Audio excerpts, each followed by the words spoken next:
नमस्कार, मी संतोष लहाने आपल्या युट्यूब चॅनलमध्ये महाराष्ट्रातील सर्व ॲग्रिकॉसचं मी स्वागत करतो. आपल्या सगळ्यांसाठी एक आनंदाची आणि ब्रेकिंग न्यूज घेऊन आलेलो आहे. अनेक विद्यार्थी मला विचारत होते की सर, एक 2-4 दिवसापूर्वी आपल्या ऑफिसर्स व्हिजन या टेलिग्राम चॅनलवरती मेसेज टाकला होता की जनरल कृषी विद्यापीठ भरतीमध्ये जे की आपलं गट क या पदांच्या संख्येमध्ये जवळपास 5% कपात केलेली आहे आणि गट ड या पदांच्या संख्येमध्ये जवळपास 25% कपात केलेली आहे. परंतु काही जण मला म्हणत होते सर पुरावा काय? तर आपल्या सगळ्यांसाठी मी पुरावा तर घेऊन आलेलोच आहे आणि आपल्या सगळ्यांना माहिती आहे की तर फक्त माहिती ऑथेंटिक भेटते. जोपर्यंत आपल्याकडे काही पुरावा नसतो तोपर्यंत माहिती आम्ही देत नाहीत. तर चला, सगळ्यांसाठी एक आनंदाची बातमी घेऊन तर आलेलोच आहोत, परंतु चॅनलला अगोदर तुम्ही सबस्क्राईब करा. कारण आपल्या सगळ्यांनाच माहिती आहे की प्रत्येक गोष्टीची अपडेट ही फक्त संतोष लहाने या युट्यूब चॅनलवर मिळत असते. तर अगोदर चॅनलला सबस्क्राईब करून घ्या. तर बघा, माझ्याकडे एक पत्र मला प्राप्त झालेलं आहे आणि ते पत्र व्हिडिओमध्ये मी पुन्हा तुम्हाला सगळ्या गोष्टी दाखवणार पण आहे, पण त्यामध्ये महत्वाचे 2-3 निर्णय तुम्हाला मी वाचून दाखवतो. बघा, नंबर 1 चा जो निर्णय आहे, जे की सन 2003 मध्ये आकृतीबंध सुधारणा झालेली होती, त्यानंतर वेळोवेळी नवीन शासकीय महाविद्यालय मंजूर झाल्याने पदांमध्ये वाढ झालेली असली तरी सध्याच्या मसुद्यामध्ये प्रस्तावित पदांमध्ये वाढीव पदांची मागणी केलेली नाही.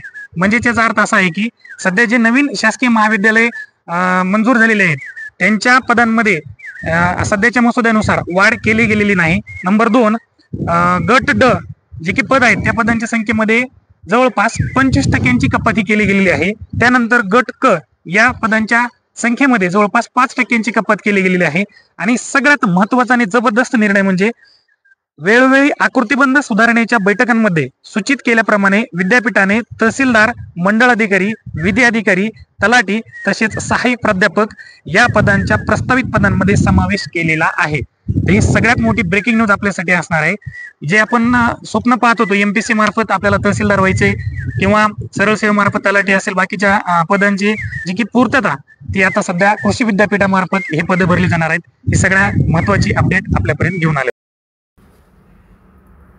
चला तर आपण पाहूयात नेमकं पत्रामध्ये कोणत्या विषयांचा उल्लेख केलेला आहे किंवा कशा संबंधित पाठपुरावा झालेला आहे. तर आपण पाहू शकता 27/6/2025 या रोजीचं हे पत्र आहे. प्रति माननीय उपसचिव कृषी व पदवी विभाग मंत्रालय मुंबई. बघा, विषय काय आहे, वसंतराव नाईक मराठवाडा कृषी विद्यापीठ परभणी विद्यापीठाचा सुधारित आकृतीबंध मसुदा सादर करण्याबाबतचा हा विषय आहे. त्यामध्ये जर आपण बारकाईने लक्ष दिलं तर आपण याच्यामध्ये काय समाविष्ट केले ते बघा. उपरोक्त संदर्भीय पत्रान्वये वसंतराव नाईक मराठवाडा कृषी विद्यापीठ परभणी विद्यापीठाचा सुधारित आकृतीबंध कृषी परिषदेस प्राप्त झाला. हे पाहू शकता. सदर आकृतीबंधांचे अवलोकन केले असता खालील बाबी निदर्शनास आल्या आहेत. कोणकोणत्या बाबी आहेत बघा. नंबर 1, शासन निर्णय जो काय आहे किंवा शासनचे परिपत्रक आहे त्या सूचनांचे पालन झाल्याचे दिसून येते. नंबर 1. नंबर 2 चा विषय असा आहे की यापूर्वी सन 2003 मध्ये आकृतीबंध सुधारणा झालेली होती. त्यानंतर वेळोवेळी नवीन शासकीय महाविद्यालय मंजूर झाल्याने पदांमध्ये वाढ झालेली असली तरी सध्याच्या मसुद्यामध्ये प्रस्तावित पदांमध्ये वाढीव पदांची मागणी केलेली नाही. म्हणजे याचा अर्थ असा आहे, नवीन जे काही कृषी महाविद्यालय शासकीय कृषी महाविद्यालयांना मान्यता मिळालेली आहे, परंतु त्यांच्या वाढीव पदांची मागणी या आपल्या मसुद्यामध्ये केली गेलेली नाही.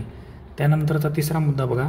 शासन निर्णयामधील सूचनेप्रमाणे गट ड पदसंख्येत 25.47% कपात केलेली आहे आणि गट ड मध्ये जवळपास 4.82 इतकी कपात केलेली आहे. आणि सगळ्यात महत्त्वाचा आणि जबरदस्त निर्णय म्हणायला हरकत नाही, वेळोवेळी आकृतीबंध सुधारणेच्या बैठकांमध्ये सूचित केल्याप्रमाणे विद्यापीठाने तहसीलदार, मंडळ अधिकारी, विधी अधिकारी, तलाठी तसेच सहाय्यक प्राध्यापक, AI, रोबोटिक्स, मेकॅट्रॉनिक्स या प्रस्तावित पदांमध्ये समावेश केला गेलेला आहे. सगळ्यात मोठी बातमी आपल्यासाठी. कोणकोणते पद असतील? तहसीलदार, मंडळ अधिकारी, विधी अधिकारी, तलाठी आणि सहाय्यक प्राध्यापक. म्हणजेच विद्यापीठ जी भरती आहे त्या विद्यापीठ भरतीमध्ये आपले जे रेग्युलर पद ते तर आहेतच आहेत, पण या 4 ते 5 पदांचा समावेश करून आपली येणारी जाहिरात असेल. ही आपल्या सगळ्यात मोठी आणि आनंदाची बातमी असेल. सबब वसंतराव नाईक मराठवाडा कृषी विद्यापीठ परभणी यांचा सुधारित आकृतीबंधाचा मसुदा शिफारशीसह पुढील कार्यवाहीस्तव आपणास सादर करण्यात येत आहे. माननीय महासंचालक कृषी परिषद यांच्या मान्यतेनुसार सोबत इथं पाहू शकता. आणि इथं आपल्या मॅडम आहेत, आरती भोसले मॅडम, सहसंचालक प्रशासन कृषी परिषद पुणे, माहितीस्तव. याच्यामध्ये सगळ्यात मोठी बातमी असेल तर हा 5 नंबरचा मुद्दा, या पदांचा समावेश केला गेलेला आहे. म्हणजे जे स्वप्न आपण इकडं MPSC मार्फत पाहत होतो किंवा सरळ सेवा भरतीमार्फत तलाठी असेल, बाकीचे पदं असतील, ते विद्यापीठामधून सुद्धा इथून पुढं पूर्ण होण्याच्या मार्गावर आहेत. ही सगळ्यात महत्त्वाची आणि मोठी ब्रेकिंग न्यूज. जर व्हिडिओ आवडला असेल, अजून आपल्याला माहिती हवी असेल तर संतोष लहाने हे यूट्यूब चॅनल तुम्ही सबस्क्राईब करून घ्या. सगळ्यात मोठी ब्रेकिंग न्यूज. धन्यवाद.